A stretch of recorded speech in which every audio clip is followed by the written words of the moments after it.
Hello YouTube. I became interested in Mariana Trench years ago when I began research of the Soviet unidentified submersible objects observations by their navy. But Mariana Trench is in a class of its own, and the more we find out about it, the more questions we have. It's one of the most unique, one of the most mysterious places on Earth, and I urge you to do your own research. Today I'll tell you what I know. We still know more about the surface of the Moon and Mars than we know about the ocean floor. Mariana's Trench, Mariana's Trough, Mariana's Deep, call it any way you want. It's an elongated depression on the Pacific Ocean floor, 338 kilometers southwest of Guam. It is a crescent-shaped trench in the western Pacific, just east of the Mariana Islands near Guam. The region surrounding the trench is significant for many unique environments. Mariana Trench contains the deepest known points on Earth, vents bubbling up liquid sulfur and carbon dioxide, active mud volcanoes, and marine life adapted to pressures 1,000 times that at sea level. It is the deepest known depression on the Earth's surface, the lowest known point on our planet. The region of the trenches is also known as the Circle of Life, Circle of Fire, because they lie next to submarine volcanoes and experience regular earthquake activity. From my research, I know that where there are active volcanoes, people often observe UFOs. But I'll talk about unidentified flying and submersible objects a little bit later. The Mariana Trench is about as long as the distance from New York to Dallas, and just 70 kilometers across. The deepest part of the trench is deeper than Mount Everest is tall. The trench was formed and is consistently remodeled by the collision of the old and cold Pacific tectonic plate with a much younger Philippine plate. The Challenger Deep in the southern end of the Mariana Trench, sometimes called the Mariana Trench, is the deepest spot in the ocean. Its depth is difficult to measure from the surface, but modern estimates vary by less than 305 meters. In 2010, Challenger Deep was measured at 10,994 meters, with sound pulses sent through the ocean during the 2010 survey by the National Oceanic and Atmospheric Administration. In 2012, film director and deep-sea explorer James Cameron descended to the bottom of Challenger Deep, briefly reaching 10,898 meters during his expedition. The ocean's second deepest place is also in Mariana Trench. The Sirena Deep, which lies 200 kilometers to the east of Challenger Deep, is 10,809 meters. The British survey ship Challenger 2 identified the deep water of the Marianas Islands in 1951. Soviet scientists aboard Vityaz scientific exploration vessel studied the trench in 1958 and determined that there was life present at the depths of over 7,000 meters. A US Navy bathyscaphe reached the bottom in 1960, and we will get to that historic development and see what was not revealed in the Western media about it. The Mariana Trench is 12,542 kilometers long, they say, in an arc that is edged by Guam and Saipan, more than 5 times the length of the Grand Canyon. However, the narrow trench averages only 69 kilometers wide. Northern Mariana Islands are islands in the North Pacific Ocean, about 3/4 of the way from Hawaii to the Philippines. The Northern Mariana Islands, officially the Commonwealth of the Northern Mariana Islands, is a Commonwealth of the United States. It consists of 15 islands. The Commonwealth includes all islands in the Mariana Archipelago except Guam, which is the southernmost island of the chain and is a separate U.S. territory. Guam, which is located west of Hawaii and southeast of Japan, is the largest and the southernmost island of the Marianas Island chain. Because Guam is a U.S. territory and the 15 Northern Mariana Islands are a U.S. Commonwealth, the United States has jurisdiction over the Mariana Trench. In 2009, remember that year, 2009, President George Bush established the Mariana Trench Marine National Monument, which created a protected marine reserve for the approximately 506,000 square kilometers of the seafloor and water surrounding the remote islands. It includes most of the Mariana Trench, 21 underwater volcanoes, and areas around 3 islands. Let's remember that year, like I said, 2009. Now let's look at the Russian information regarding the trench. This is where I learned about the strange events initially, involving one attempt to research the mysterious Mariana Trench. Everything is shrouded in mysteries, as far as I'm concerned. Virtually nothing is known about this incident in the public realm in the United States, and I'm not certain as to what is known in Australia, China, and Japan. The Russian newspaper 24 Часа in 2001 published an article about unexplained underwater incidents. One such incident mentions an episode related to the exploration of Mariana Trench. The article's author, Alexander Yevteyev, stated that information about the incident was revealed in 1997, but scientists, he said, still refused to comment about it. I also read other Russian reports about the same incident through the years. Here's what happened in the initial report, as I read, according to the Russians. An underwater platform equipped with powerful searchlights, very sensitive television and video systems, and microphones was lowered into the abyss by 6 cables. Those who lowered the platform were American scientists. No unusual information was registered in the beginning, but several hours after the descent, television monitors showed something that was very unusual. Silhouettes of strange objects 12 to 16 meters long. At the same time, the microphones transmitted sounds coming from below, grinding sounds of metal and hollow rumble from the impact of something striking the metal. The sounds of the impacts were evenly distributed in uniform. The platform never reached the bottom of the trench. Something prevented the descent. When the platform was raised to the surface, it certainly looked quite different. The powerful steel structures were bent, and the steel cables looked as if sawed off. Then another Soviet, or I should say Russian source, provided the date for the incident. April 17, 1995, Pacific Ocean, Mariana Trench. Yet another described the equipment of the platform that was lowered into the trench. It was a unique apparatus manufactured from beams of heavy-duty titanium cobalt steel in NASA laboratories. Its spherical construction, nicknamed Hedgehog, was about 9 meters in diameter. It took the scientists 8 hours to bring up the Hedgehog. When it was brought up, they immediately placed the Hedgehog on a special raft. The TV camera and the echo sounder were delivered on board Glomar Challenger. The scientists were determined that the strongest steel beams were deformed, and the 20 centimeters diameter cable used to lower the construction was sawed off halfway.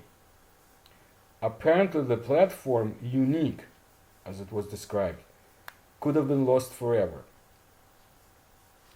Questions are: who was trying to cut off the Hedgehog and why?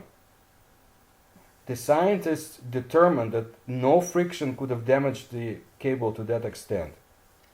The Russians stated that the original information about the incident comes from a New York Times article published in 1996. But I never did find that story in the New York Times. The only article that refers to Glomar Challenger was titled Ocean Expedition Ends, offering major new findings. It was written by Walter Sullivan and published on November 21, 1983. When was that platform lowered into Mariana Trench?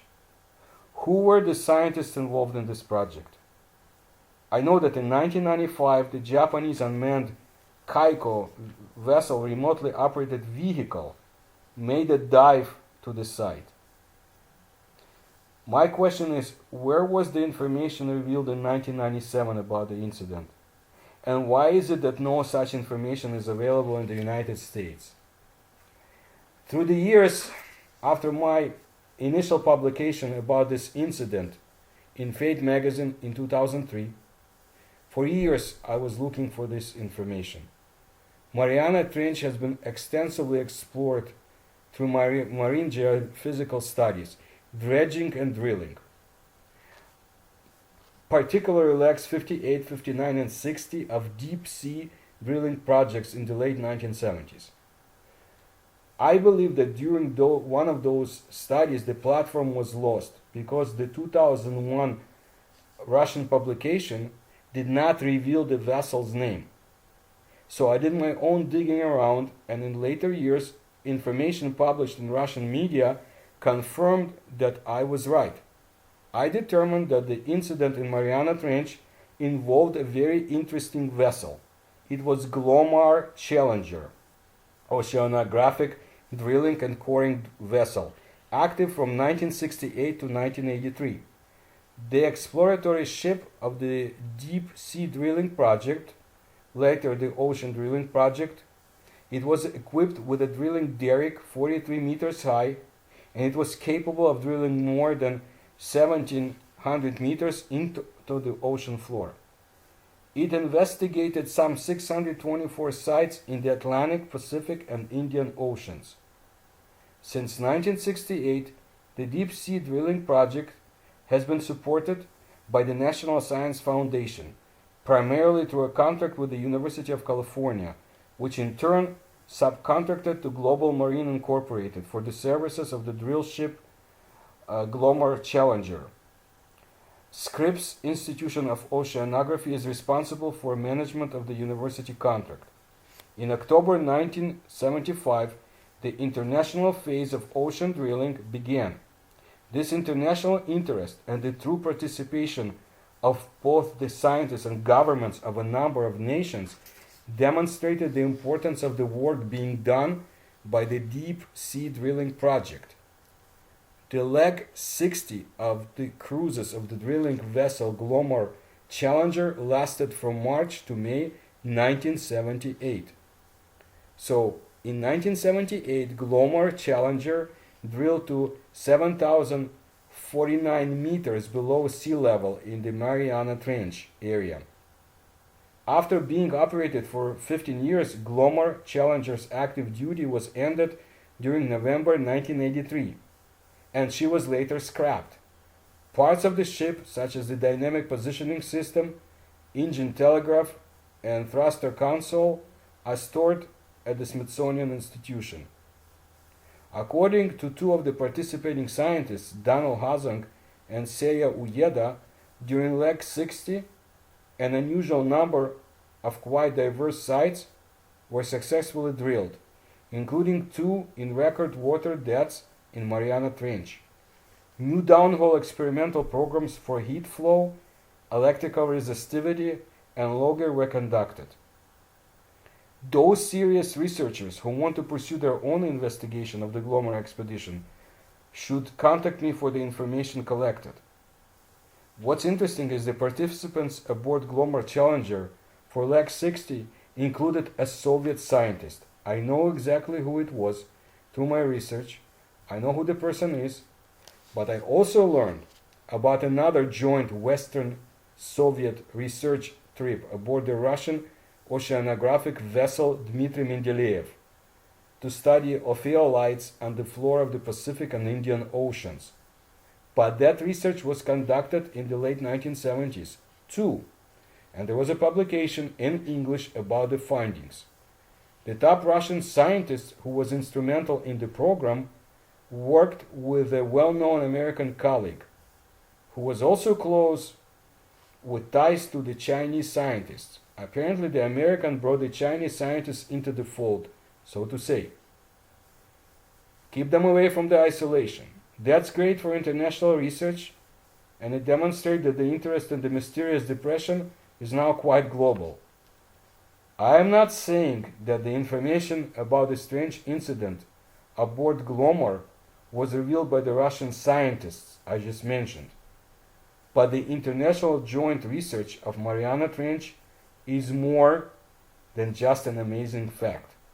Americans, Soviets, Japanese, West Germans, and others participated in the program.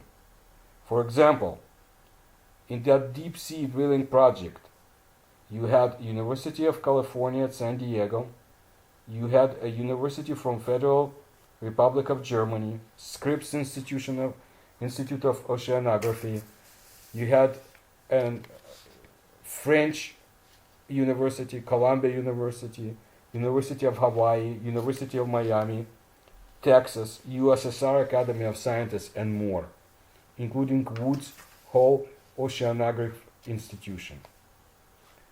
So I think we should go back to the late 1950s and see what happened then. Auguste Piccard, a Swiss-born professor, envisioned and designed the bathyscaphe Trieste in 1905. To build it, he had used funds from a number of European countries and the United States. It was built in Italy of German Krupp steel, and it was able to withstand pressures of 7 tons per square inch. Trieste was more than 15 meters long, and because of its deck, rails, and conning tower, it resembled a weird submarine. This submarine consisted of floats filled with gasoline. It provided buoyancy, because gasoline is lighter than water. Trieste also had air tanks at either end of the ship. This allowed the craft to float on the surface before beginning of the dive. Between 1953 and 1956, Trieste conducted many dives in the Mediterranean. In 1955, Dr. Robert Dietz of the United States Navy's Office of Naval Research met Professor Piccard in London and discussed the project. During their talks, Piccard invited Dietz to Italy to see the bathyscaphe. During his visit the following year, Dietz invited Piccard to the United States to discuss the bathyscaphe's future as an American submersible. In the fall of 1958, Trieste was transported to San Diego, California, her new home port. Starting in December of that year, Trieste made several dives off San Diego. Fitted with a stronger sphere fabricated by the Krupp Iron Works of Germany, Trieste was taken to Guam for Project Nekton. The bathyscaphe Trieste used for Project Nekton was able to move independently, in contrast to the tethered bathyspheres. That Trieste features 2 electric motors, each with a propeller of 2 horsepower each. This allowed it to move forward, backward, and to turn horizontally. That's important because of the future research we'll talk about. Project Nekton was the code name for a series of very shallow test dives. The project name was proposed by the oceanographer Dr. Robert Dietz in early 1958. For the researchers interested in reading transcriptions of Dr. Dietz's recordings, I will show them the location of the records. That's very interesting. Until March 1st, 1965, Trieste 1 and 2 were under the operational control of the Naval Electronic Laboratory, San Diego, California, and many personnel assigned to the bathyscaphe were on temporary duty rather than assigned as crew. The United States Navy acquired Trieste in 1958. There were adjustments made to it, and it was sent to Mariana Trench on her record-setting dive, carrying the designer's son, Jacques Piccard, a Swiss scientist, and Lieutenant Don Walsh of the United States Navy on January 23rd, 1960.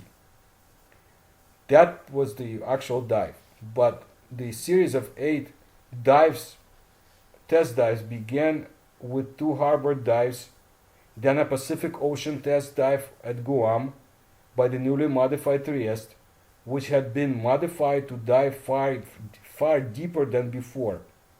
After two checkout dives, the first abyssal dive reached a record of 5,532 meters on November 15, 1959.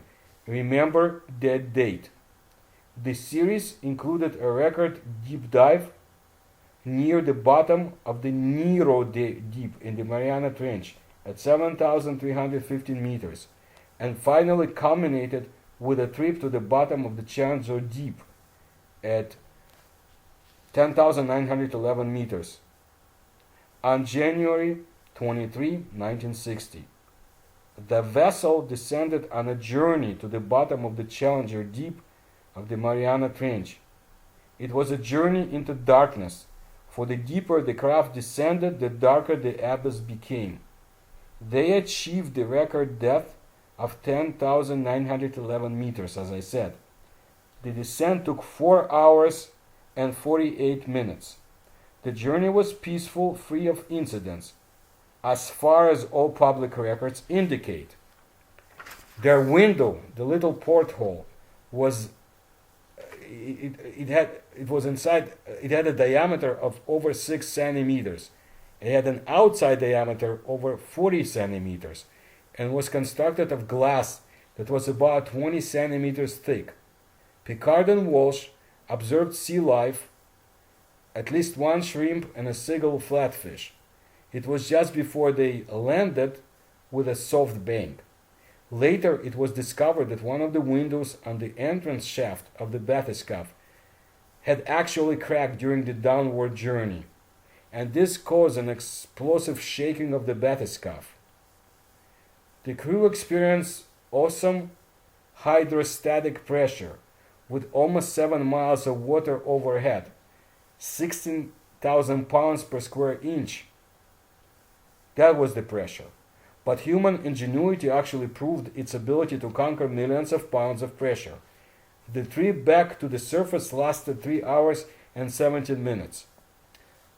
Auguste Picard's magnificent bathyscaphe and her crew had conquered the planet's greatest depths of the hydrosphere. Now, did we really learn everything there is to know about the momentous descent into the abyss known as Challenger Deep? According to the Russian sources, we did not. Apparently, some observations had been classified for years. Jacques Picard had observed the unidentified submersible objects twice from the bathyscaphe. The first time, it was on November 15, 1959, during the descent of the bathyscaphe into Mariana Trench. The ship's log had an entry, 10:57. The depth was about 1.5 kilometers. The exterior light was not turned on, as the crew was saving it for greater depths. They observed a round object, disc-shaped with many radiant dots. That's what the Russians reveal. The second time, Picard observed a USO, unidentified submersible object, in 1968, at great depth in the area of Bahama Islands. It was an elliptical object, more than 30 meters, moving at great speed. The bathyscaphe he observed, the USO he observed from the bathyscaphe, it had to be Trieste 2 in 1968. But the only public records of the dives for Trieste 2 show the location of San Clemente Island in Southern California for the year of 1968. So either there was another bathyscaphe in use by Picard, or Trieste 2 had classified missions in 1968 that are not entered into the record, kept at the United States Navy Museum I'll mention later. Or the Russian information is false. But they claim that some of the Trieste previously classified information is now available. I just wonder where we can find it. As for November 15, there is another confirmation of the descent. On November 15, Andy and Jacques set a new world depth record at 18,150 feet, 5,500 meters. The previous record was 3,750 meters and was set in 1954 by the French Navy's FNRS-2 bathyscaphe. This is from Diver magazine from 2010 editorial. I look at the Trieste program dive logs, scanned copies, on the website of the Naval Undersea Museum for the date of November 15, 1959. It lists the location, the coordinates, the duration, the support ship, the pilot Jacques Picard, the observer, somebody named A. Rechnitzer, and the purpose, test dives and ocean observations. After her dive in 1960, the original Trieste underwent some modifications and then was used in 1963 to help locate the wreckage of the sunken nuclear submarine USS Thresher in the Atlantic. A year later, the Trieste was dismantled and her pressure sphere was incorporated into her successor, the bathyscaphe Trieste II. The Trieste II served with the Navy until 1984.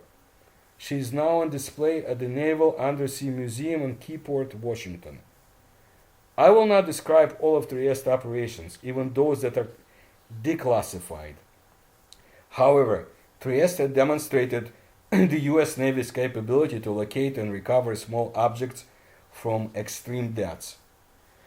But here's what's interesting because of the alleged attack on the equipment that Glomar Challenger sustained in 1978, according to the Russians. Most of the missions of Trieste II carried out were unclassified, but some were not. In August of 1980, Trieste II carried out a series of classified dives somewhere in the Pacific Ocean, recorded in the dive log.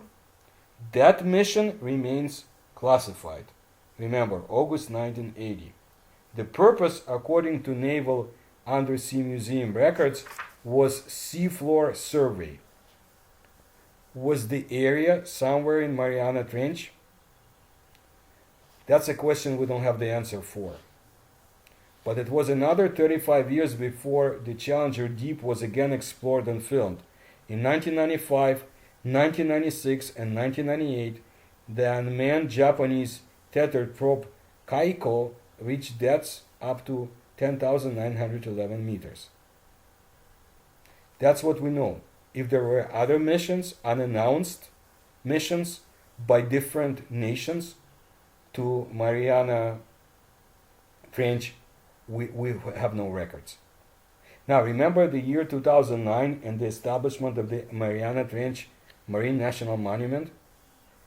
In 2009, the US Navy's free-swimming remotely piloted vehicle Nereus reached depths up to 10,902 meters and spent 10 hours at the bottom.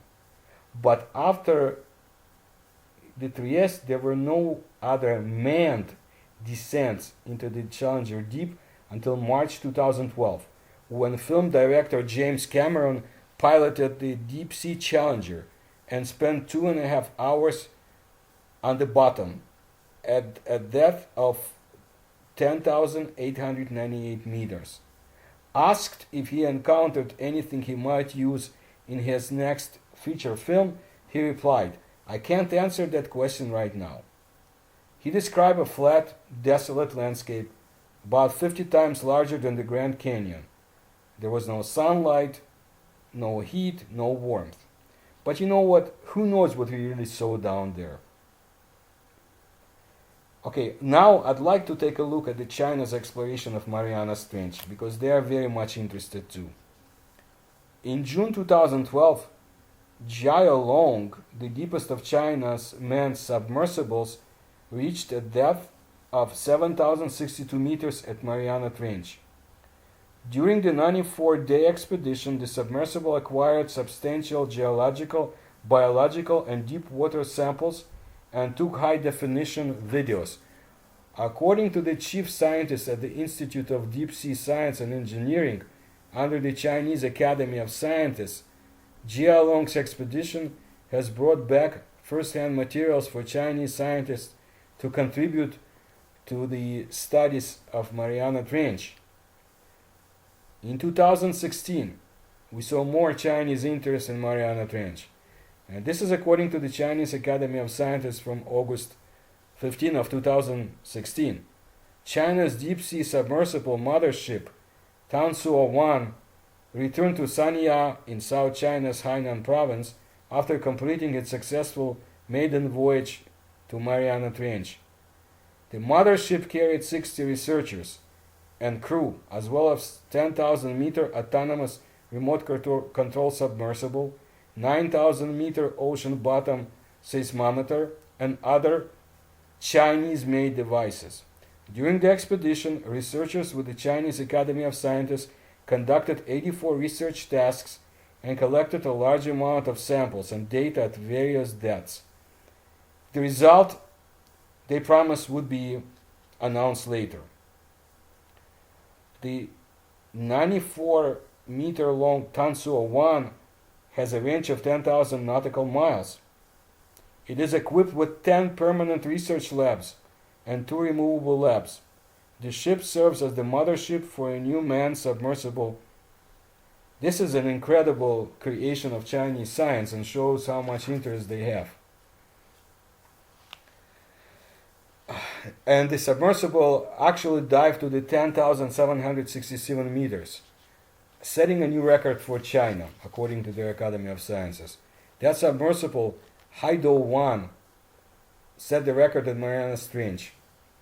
During the trip, the submersible dived over 8,000 meters below the sea, once 9,000 meters twice, and 10,000 meters twice too. That makes China the third country after Japan and the United States to have built submersibles capable of reaching depths in excess of 10,000 meters. Now let's go forward to 2017, because the information is somewhat confusing. On January 15, 2017, the Shenyuan Deep Sea Expedition team of the Chinese Academy of Sciences, on board of Tansuo-1 scientific research ship, set sail from Sanya again in the Hainan province for Mariana Trench and the Yap Trench to carry out deep sea scientific exploration and testing of high-tech equipment. China has also completed the task of probing the underwater electromagnetic waves with a domestically developed instrument, proving the country's deep-sea exploration technologies have reached the 10,000-meter deep level. The expedition team has planted an array of seismometers on the Mariana slopes. They reportedly placed 60 Chinese-made ocean bottom seismometers, OBS, in the trench area, with 56 of them successfully retrieved on February 28. The maximum depth reached by the 56 reclaimed OBS was said to be 10,027 meters. Scientists claim that data collected from these experiments are invaluable. We trust them. According to the experts, OBS play a vital role in oceanographic survey. The devices record the Earth's motion under the ocean, thus providing information for the deep structure of the Earth's crust and upper mantle in offshore areas. Beijing claims that after 20 years of efforts, China has caught up with Japan, becoming the second country in the world to take such measurements at depths over 10,000 meters under the ocean. This information was according to People's Daily Online, March 10, 2017.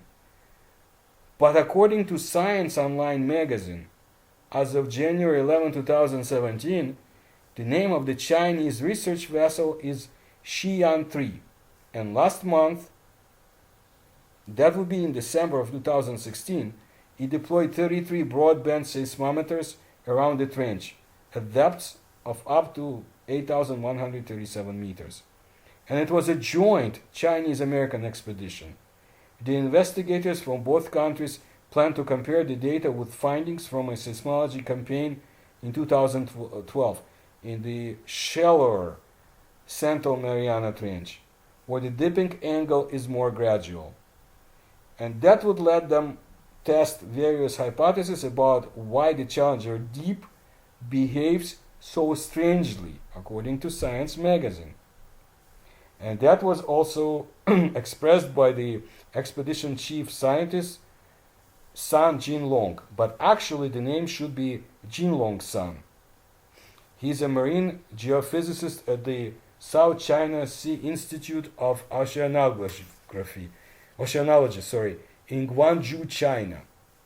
In a modeling study, the scientific team reproduced the Challenger Deep topography and fissure pattern only after factoring in a massive and mysterious downward force tugging at the Pacific plate. I am not sure about the confusion and what Chinese ships had actually came to the area and what has been studied and brought up from Mariana Trench. But now I'd like to look at the strange life in Mariana Trench as we know it from scientists.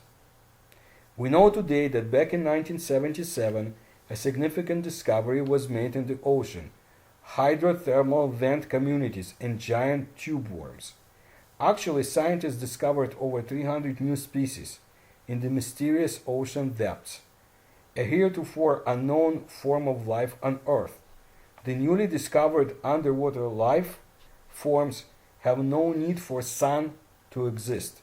In 1977, Robert Ballard and J.F. Grassley in the submersible vessel Alvin were near the eastern Pacific Rise, that's near the Galapagos Islands.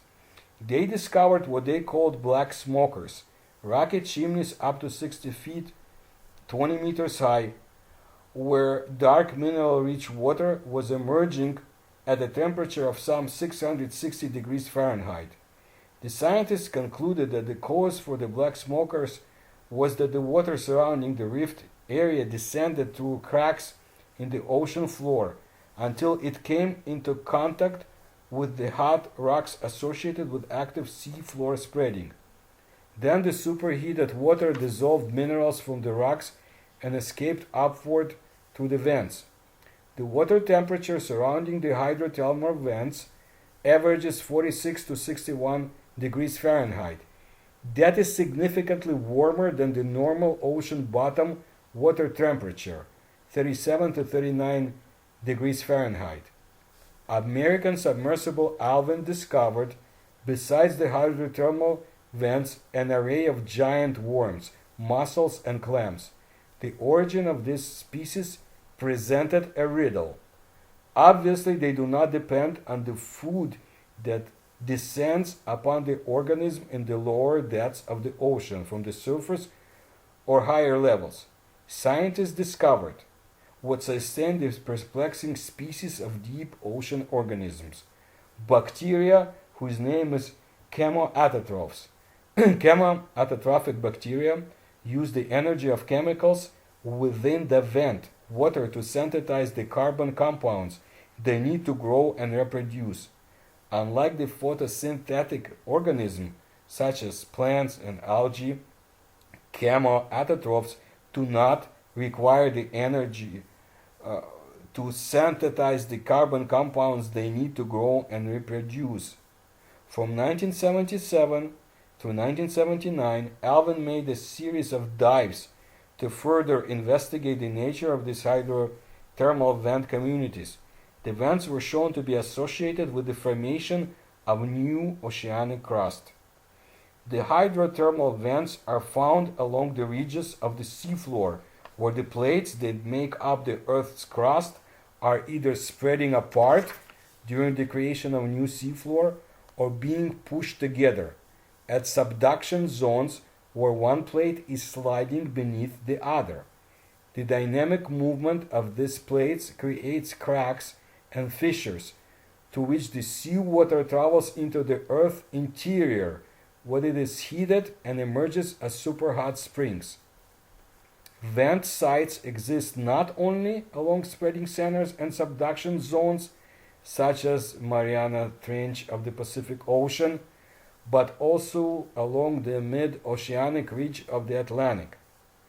Temperatures at these sites have reached as high as 403 degrees Celsius or 757 Fahrenheit, and the water is rich with minerals and chemicals acquired during its sub-seafloor journey. It is the precipitation of the minerals and chemicals such as iron, copper, and zinc sulfides as the superhot vent fluids comes in contact with the cold ocean water.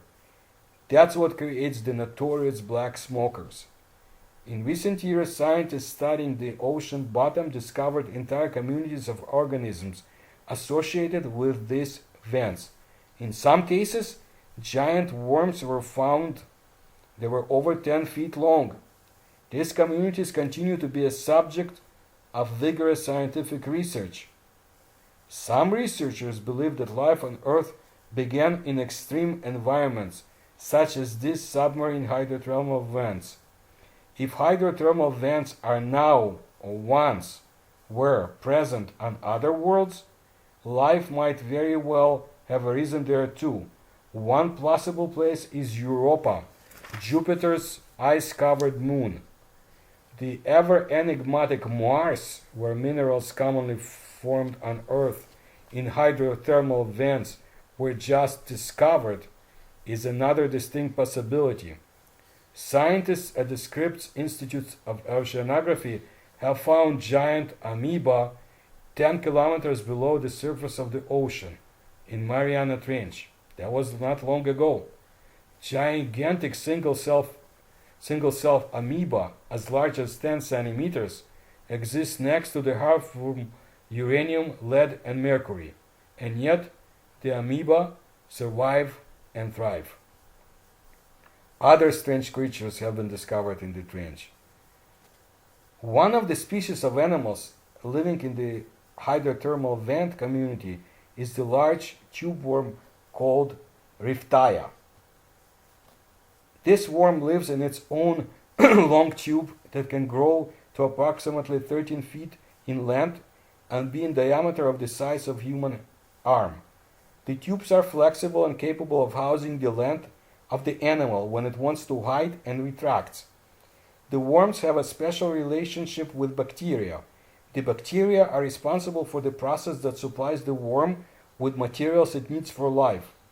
The worm absorbs hydrogen sulfide from the water and transports it to the bacteria. The worms have no mouth or digestive tract. They must receive their life-supporting nourishment in another fashion. It was found that the worms contain a large feeding center within their bodies. The bacteria use the hydrogen sulfide as an energy source to convert carbon dioxide and water to organic molecules, glucose and oxygen. This process is called chemosynthesis, and it replaces photosynthesis in the vent communities because sunlight is not available. Fascinating. Also, some microbes in Mariana Trench rely on chemicals such as methane or sulfur, while other creatures just gobble marine life lower on the food chain. Also, researchers recently discovered a glowing jellyfish in the depths of the ocean near Mariana Trench. The UFO-like jellyfish does not have a name. Researchers with the National Oceanic and Atmospheric Administration used a remotely operated vehicle to film the strange jellyfish, almost 4 kilometers below the ocean surface. But I also need to mention here that we have already impacted the ecology of the trench. Scientists have discovered extraordinary levels of toxic pollution in Mariana Trench. Small crustaceans that live in the pitch black waters of the trench, captured by a robotic submarine, were contaminated with 50 times more toxic chemicals than crabs that survive in most heavily polluted rivers in the People's Republic of China. The very bottom of the deep trenches, like Mariana, are inhabited by incredibly efficient scavenging animals, like the 2 centimeters long amphipods. So any piece of organic material that falls down below, creatures turn up in huge numbers and just devour it. Chemicals banned in the 1970s by the EPA, such as PCB and PBDEs, were found in the deep sea by researchers from the University of Aberdeen. Their findings were presented in February of 2017 in the journal Nature, Ecology and Evolution. For my research of human impact on ecology and the UFO encounters and sightings in the USSR and Russia, I am not at all surprised that UFOs and USOs would pay attention to Mariana Trench and the surrounding areas. And also, let's recall that in the 1980s, Japan wanted to dump nuclear waste in Mariana Trench. There was a lot of outcry from the island governments and other governments, and that idea came to the end, thankfully. I need to add that I read fascinating reports of UFO sightings over Guam. There were quite a few and very interesting ones. Now, if we only could find reports of UFO and USO observations from the past centuries about the area, I am sure there have been a number. And now, about those strange sounds emanating from Mariana Trench. In 2016, researchers at the National Oceanic and Atmospheric Administration sent an underwater microphone nearly 10,972 meters below the water surface into the Challenger Deep trough in Mariana Trench. When the team hauled up the hydrophone, they discovered that there was a constant thrumming noise lurking below the waves. Whale songs, ship propellers, seismic waves from 5,000 magnitude earthquakes in the ocean crust of Guam, and even overhead typhoons sent sound waves reverberating into the deepest part of the ocean. But there is one very strange noise which nobody can explain.